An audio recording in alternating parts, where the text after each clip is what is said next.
رات کو سونا بھی ایک عبادت کے برابر ہوتا ہے. لاکھوں کی تعداد میں اسی وادی مزدلفہ کے اندر حجاج کرام کھلے آسمان کے نیچے یہاں پر قیام کرتے ہیں. جس کو جہاں جگہ ملتی ہے اپنا پڑاؤ ڈیرا ڈال دیتے ہیں. وادی مزدلفہ کے اندر آپ کے سیدھے ہاتھ میں ایک مسجد آ رہی ہے. آپ اس کی ویڈیو بنا لیں, پکچر بھی لے لیں. اس پر یہ وہ مسجد ہے جہاں اس مسجد کا ذکر ماشاءاللہ قرآن شریف کے اندر آتا ہے.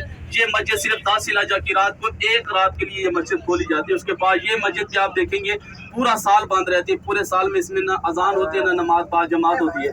10 ذی الحجہ کی رات کو ایک رات کے لیے مسجد کھولی جاتی ہے. اس مسجد کا ذکر قرآن شریف کے اندر آتا ہے. اس مسجد کے اوپر اس کا نام بھی لکھا ہوا ہے, مسجد مشاعر الحرام با مزدلفہ.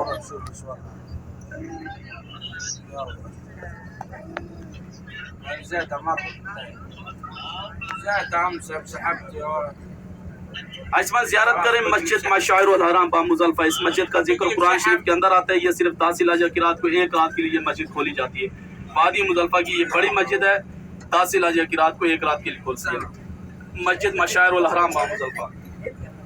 اسما اسی مسجد میں ایک اذان ہوتی ہے اور 2 نمازیں ادا کی جاتی ہیں. وہ 2 نمازیں کون سی ہے؟ جب حجاج کرام میدان عرفات میں وہاں پر جب مغرب کی اذان ہوتی ہے تو وہاں پر مغرب کی نماز چھوڑ دی جاتی ہے.